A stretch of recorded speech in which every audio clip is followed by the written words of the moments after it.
Perkenalkan, nama saya Mirna, asal saya dari Pandeglang, umur saya 18 tahun. Masya Allah, Firna ya? Mirna. Oh Mirna, maaf. Saya mau bertanya Ustadz, ada orang yang saya tidak pernah ganggu kehidupannya atau saya tidak pernah mencari masalah kepada mereka, tapi mereka seringkali membicarakan keburukan saya kepada orang lain, bahkan kepada orang-orang terdekat saya, sehingga menyebabkan mereka menjadi menjauh. Saya pernah bilang kepada Allah, ya Allah enggak apa-apalah, karena Allah yang lebih tahu tentang saya, dan saya tidak pernah mencari pembelaan kepada orang lain ya. Pertanyaan saya, bagaimana sih menyikapi hal tersebut? Apakah salah jika saya hanya diam saja? Terima kasih. Siapa perempuan yang pernah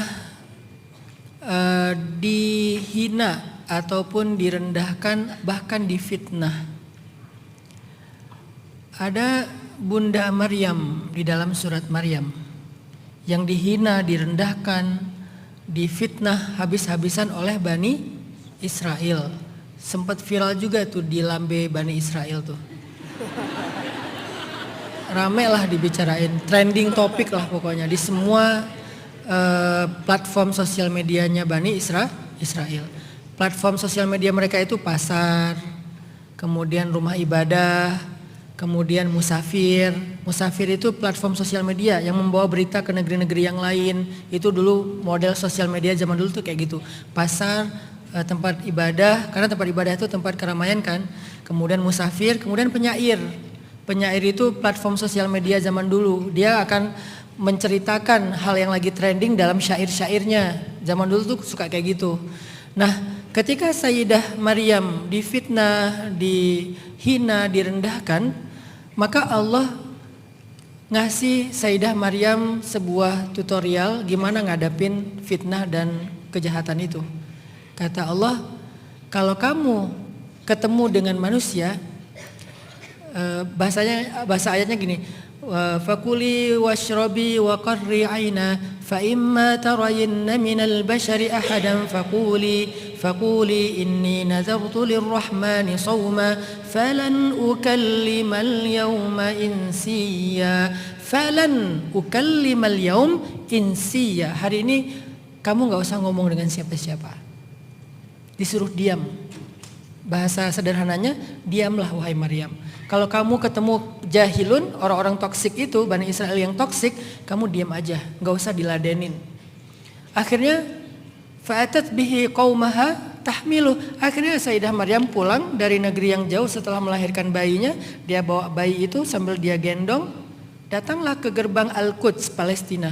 Di gerbang dihadang sama mereka. Ya Maryam, laqad ji'ti syai'an fariya. Wahai Maryam, kamu tuh membawa bencana, kamu membawa sial, kamu perempuan yang hina, begini begitu dan seterusnya, bla bla bla. Dihina habis-habisan di gerbang kota Al-Quds. Semua orang menyaksikan itu. Lalu dibawa-bawa lagi keluarganya. Ya ukhta Harun, ma kana abuki imra'asau wa ma kanat ummuki baghiya. Wahai keluarga Harun, wahai saudari Harun, ayah kamu itu orang baik-baik, ibu kamu itu perempuan yang baik-baik. Kenapa kamu mencoreng nama baik keluarga kamu? Jadi seolah-olah Maryam itu jahat banget gitu. Difitnah habis-habisan. Fa asyarat ilaih. Maryam cuma ngasih isyarat kepada bayinya, nggak ngomong. Asyarat, isyarat, bahasa Indonesianya isyarat. Itu bahasa Arab. Asyarat, isyarat, isyarah, jadi isyarat. Fa asyarat ilaih, memberi isyarat kepada bayinya. Artinya saya nggak bisa ngomong, tanya aja sama bayi saya. Ketika Sayyidah Maryam ngasih isyarat kepada bayinya, nggak ngomong, mereka makin menjadi-jadi. Gimana cara kita ngomong sama bayi yang masih fil mahdi, sobiyah, yang masih dalam buayan ibunya, yang masih digendong ibunya. Akhirnya mereka bilang kayak, Maryam ini gila ya, suruh kita ngomong sama bayi. Maryam ini udah gak waras ya, ternyata dia selain pezina, perempuan yang rendah, dia juga udah ngalamin kelainan jiwa, kata mereka. Pokoknya hinaan yang luar biasa. Tiba-tiba Allah membela Maryam. Bayi itu bisa bicara, membela ibunya. Jadi bukan Maryam yang ngomong, bayinya yang ngomong. Apa pesannya buat kita? Keajaiban. Kalau Maryam keajaibannya, bayinya yang bisa bicara. Dan itu ada 3 bayi yang bisa bicara dalam sejarah. 1 bayinya Maryam, 2 bayinya Masyiatah, 3 bayinya seorang pezina perempuan yang dia menuduh seorang laki-laki soleh sebagai ayah dari anak haramnya. Padahal laki-laki itu enggak melakukan dosa zina, tapi dituduh, difitnah gitu. Akhirnya bayi itu bisa bicara untuk mengatakan ayah saya fulan, bukan ini. Dia yang ngomong ayahnya siapa, dan itu bukan nabi, bukan kisah nabi. Artinya akhirnya Allah membela Sayyidah Maryam dengan bayi itu yang bicara, dan bicaranya itu panjang banget. Qala inni abdullah ataniyal kitaba waj'alani nabiyya وجعلني مباركا أينما كنت وأوصاني بالصلاة والزكاة ما دمت حيا وبرا بوالدتي ولم يجعلني جبارا شقيا والسلام علي يوم ولدت ويوم أموت ويوم أبعث حيا. Sepanjang itu bayi itu bicara. Panjang kan?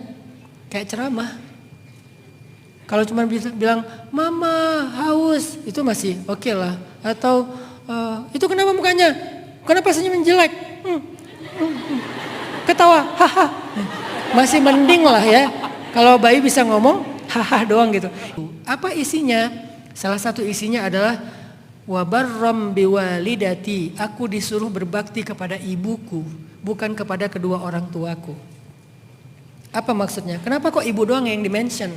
Kenapa enggak? Harusnya kan aku disuruh berbakti kepada kedua orang tua. Ya, tapi yang dimention cuma ibuku. Itu ada pesan di situ. Aku emang enggak punya ayah.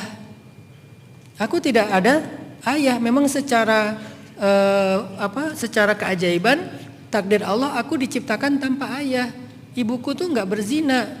Dia nggak punya suami, bahkan apalagi berzina. Aku tuh lahir tanpa memang ada ayah, bukan anak yatim, memang nggak punya ayah. Sehingga aku diperintahkan untuk berbuat baik kepada ibuku aja. Kalau aku anak yatim, aku tetap harus berbuat baik kepada kedua orang tua, minimal mendoakan ayah. Tapi karena nggak punya ayah sama sekali, kalimatnya disuruh berbakti kepada ibu. Disitulah bayi itu membela Sayyidah Maryam. Akhirnya semua Bani Israel sadar Maryam ini perempuan suci dan perempuan yang istimewa. Sejak saat itu Maryam menjadi perempuan yang dihormati dan dimuliakan. Apa rahasianya? Diam. Ternyata cara ini diulangi lagi oleh perempuan lain. Soleha juga, sempurna juga. Namanya Sayyidah Aisyah. Ketika istri Nabi, Sayyidah Aisyah difitnah selingkuh dengan Sofwan bin Mu'attal. Orang-orang semuanya ngomongin Aisyah. Aisyah selingkuh. Aisyah ada ada hubungan dengan Sofwan segala macam. Ramai juga tuh di Madinah. Lambe syariah. Apa itu lambe syariah? Ngegosip sambil zikir. Astagfirullah, nggak nyangka ya, subhanallah. Ngegosip sambil zikir. Ramai tuh di Madinah yang menuduh Aisyah selingkuh. Akhirnya ketika Nabi nanya kepada Aisyah, Aisyah gimana pendapat kamu tentang berita yang trending? Aisyah cuma bilang, aku gak akan membela diri, biar Allah yang membela aku. Diam aja. Tiba-tiba turun ayat 1 halaman di surat An-Nur ngebelain Aisyah. 1 halaman loh ayatnya. Ini adalah ifkun. Ifkun itu bahasa kitanya hoax. Ternyata udah ada berita hoax di zaman dulu. Namanya haditsul ifki, berita bohong. Orang yang menyebarkan berita bohong itu dosa besar. Kalian harus minta maaf sama Aisyah. Akhirnya semua sahabat berbondong-bondong datang ke rumah Aisyah pada minta maaf sama Aisyah. Lalu mengklarifikasi berita tersebut. Kenapa Aisyah dibela? Kenapa Maryam dibela? Karena mereka diam. Jadi Mbak Nirna, kadang diam itu solusi. Bukan membiarkan masalah. Kadang diam itu solusi. Terutama dengan omongan orang lain. Makanya kenapa saya selalu memilih sikap diam di sosial media ketika ada omongan orang. Karena bukannya saya takut untuk nge-replay dan ngeramein, bukan. Saya lagi pengen membuktikan bahwa itu masih berjalan sampai hari ini. Apa yang dialami Maryam pasti bisa kita alamin juga. Apa yang dialami Aisyah pasti kita alami. Dan saya mengalami.